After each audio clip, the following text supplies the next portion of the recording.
Hey guys, welcome to the Kim Iverson Show. Thank you so much for being here. Well, have you ever heard of Operation Gladio?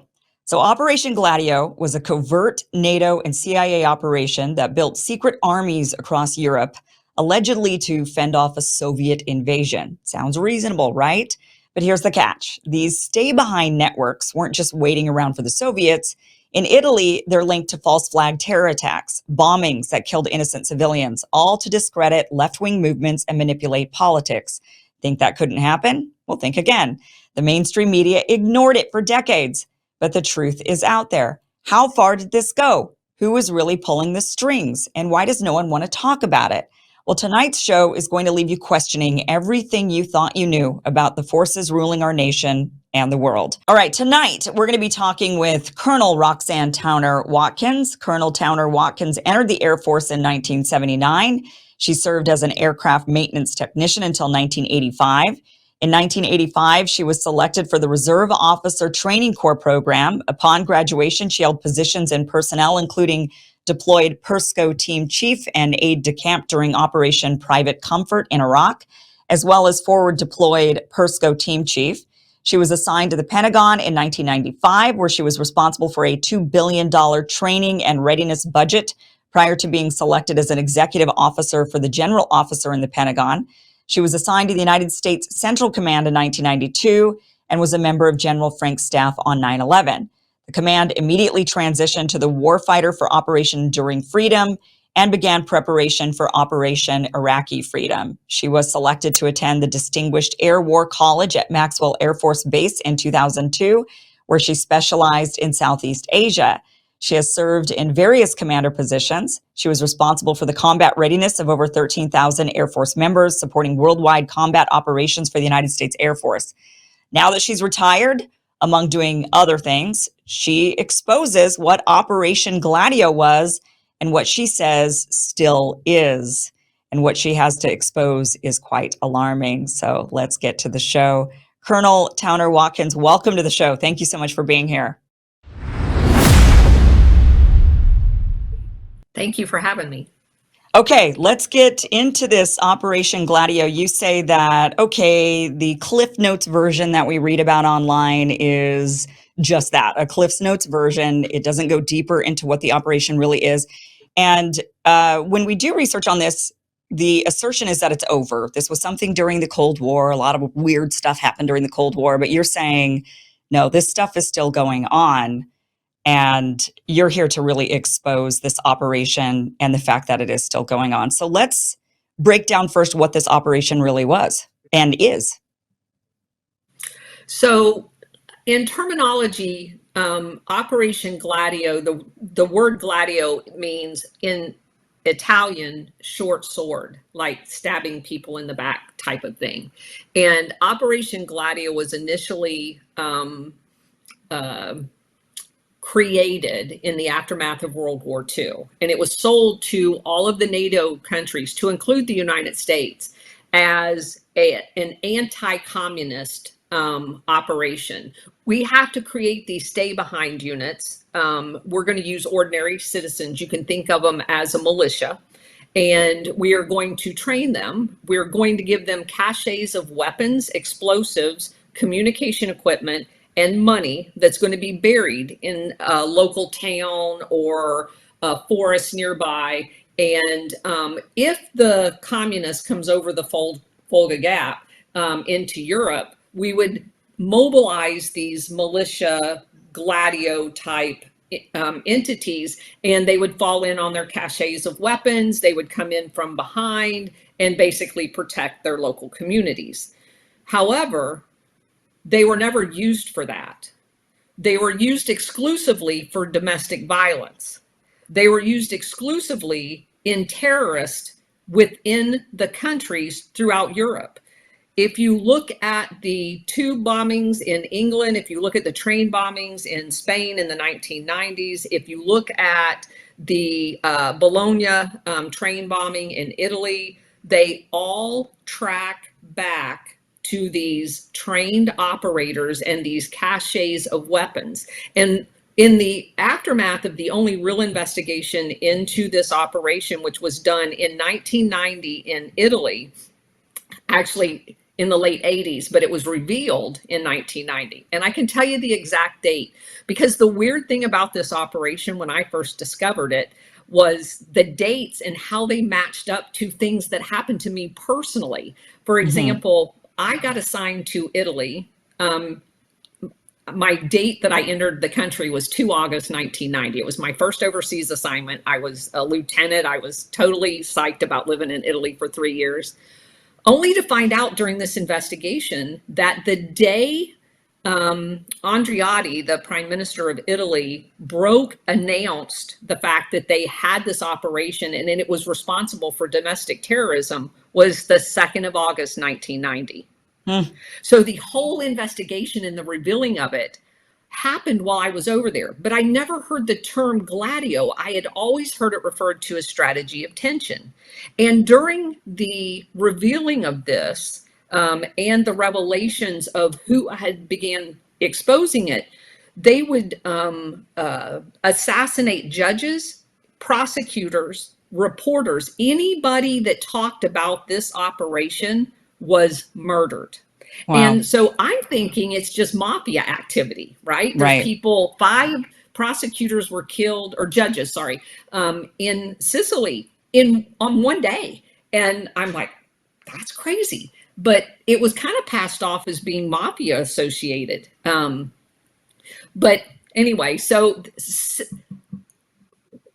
about a year and a half ago, when I came across the term Operation Gladio, I have a very varied background. I started off in aircraft maintenance, and so I have a slew of degrees in education and 30 years in the military. And I have a master's degree that the Air Force paid for that talked about global studies. And so generally speaking, most operations of any significant size, I've at least heard of, and I have like a cursory amount of knowledge. I had never heard of Operation Gladio, which was very weird because the first book I read was Operation Gladio by Paul Williams about it. And it seemed fairly big. And so I thought it was kind of weird that I had never heard of it in my education. Yeah. And so I began digging into it. And what I have found is oftentimes the amount of books that have been written on it don't actually know what it's called. They don't. So they'll talk about the drug trafficking, weapons trafficking, all because this is all covert. None of this is paid for with appropriated funds from the government. It's all secret. So if you go back to World War II, which is the origins of it, you find people in the CIA like Paul Helliwell, who's tracking around China with a general called Chiang Kai-shek. And he's watching Chiang Kai-shek all over China, paying for his nationalist military using opium cells. And he gets the idea and calls Bill Donovan, in charge of the OSS, and Alan Dulles, who becomes the CIA director, and says, hey, we're going to do all these covert things with this new CIA. Here's a way you can pay for it. We need to capture the market of drugs coming out of the Southeast Asia. And we can do it covertly, and we can fund all of these caches of weapons that we're going to put all over Europe. And so on top of that, in order to facilitate that, you have the Korean War start, you have the Vietnam War start, and the Afghan War, initially, the one that we're funding them fighting Russia. Right. And yeah, which is done through Pakistan. And you know what they all have in common? Opium. Okay, so let's back up just for a second so that we can just fully kind of wrap our minds. This is getting, I mean, this makes a lot of sense. And I would imagine that this operation, especially as we dig deeper into this, it starts to put a lot of puzzle pieces together that 100%. are not, that don't seem like they all seem kind of scattered. Like we know the CIA was behind this, we know the CIA was doing this, but you're saying, oh no, it was all. it was all part of a whole agenda, a whole operation. Okay, so back up just for a second. The players that they placed all throughout these NATO countries in Europe. So you're saying that the operation started off with they had these individuals and these and mounds of weapons that they stored. Where did they store the weapons, and who were these individuals? Were these individuals members of members of the military who fought in World War II? Like, who are these? Or are they just regular They're average citizens that citizens. they just recruited? So Reinhard Gehlen, Hitler's SS general, first came up with the stay behind unit concept, and he called them werewolf units. And the reason why he picked that is because they're citizens by day. They're not military, but they're killers by night, just like a Okay. werewolf. So they would take these people and literally, like what we would have thought in 1776, the militias, they're normal civilians. And when they get the call, they are trained to fall in on this weapon cache, which all of them included rifle, ammunition, explosives, and that was the dead giveaway. C4 explosives was put in most of these caches, which only NATO had and not the individual countries. And that's how they ended up in investigations tying the Gladio operation to these domestic bombings, was that Okay. C4 element of it. And which So countries did they recruit these people and have these caches of weapons? every NATO country, Norway, Sweden, every single. As a matter of fact, it has now been disclosed that there was a secret agreement. Daniel Gansler wrote a book, NATO Secret Armies, where he found the documents that you actually, in order to join NATO, even as an affiliate, not a member, Yeah. you have to agree to create these networks Okay. So because even it's how they countries that control the weren't politics. Okay, so even countries that weren't officially NATO members, but they were just NATO allied. Because I think Sweden, didn't they just join? I think they just joined NATO just like the other day, right? But a Correct. lot of countries are NATO friendly nations, Allies. or yeah, NATO allied. I think they have a special term from them for them now. Maybe at the time they didn't. But so you're saying any of these nations, they had to.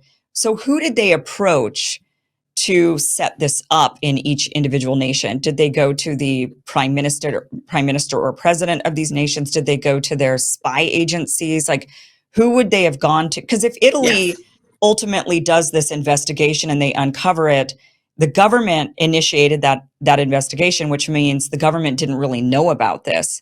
So who knew about it? Who set it up in those The countries? Congress, the senators actually did the investigation. They did not know about it.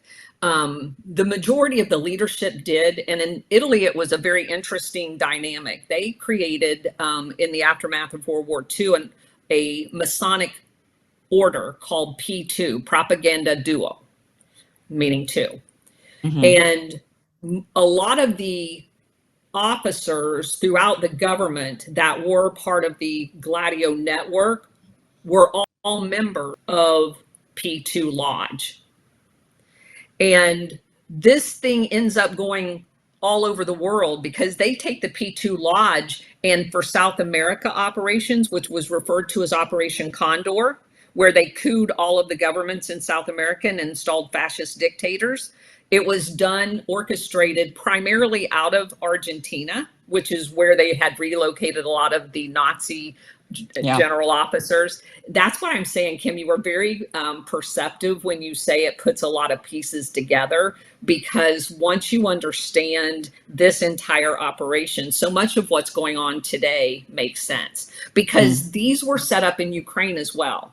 Because it originated with Hitler, all of the Axis territories at the end of World War II already had stay behind units in them.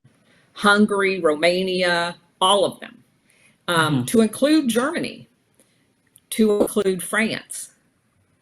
So in the aftermath of World War II, SS General Reinhard Gehlen approaches Alan Dulles and says, I've got a deal for you. You spare me Nuremberg, I'm going to turn over the entire map of these stay behind units to you. And do you know where Reinhard Gehlen ends up? Hmm. He becomes the very first, what they refer to as BND, which is our CIA, in West Germany, in the denazified um, German NATO member country, right? Hmm. So he's running their spy. So you're very perceptive. That's exactly where they house these. In the CIA ran ours, the BND ran Germany's, the SIFAR ran the one in Italy, but they had several other organizations like their Carabinieri, several of the senior people in their, which is kind of like their national police, Yeah. were involved in it.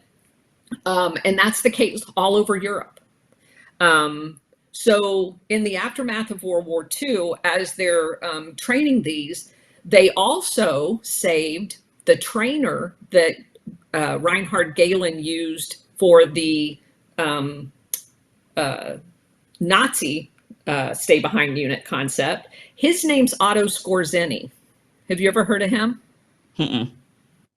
Otto Skorzeny is a well-known Nazi. He's got a big scar. He's the guy that basically paraglided into Italy and saved Mussolini and Hmm. transported Mussolini into Germany once we had invaded southern Italy and knew that the game was up. So he's very, very well known as far as a historical figure. So what we do with Otto Skorzeny, because NATO decides he's going to be their trainer.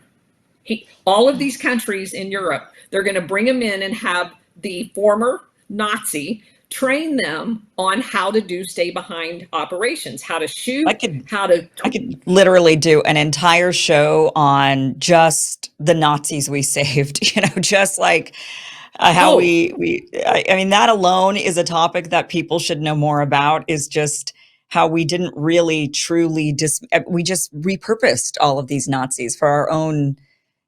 Yeah. and Anyway. Anyway. every one of them resurfaces in Gladio. And I think that's Mm, honestly why that this information has been kept from Americans for a long time, is because they don't want us to associate the two of them together.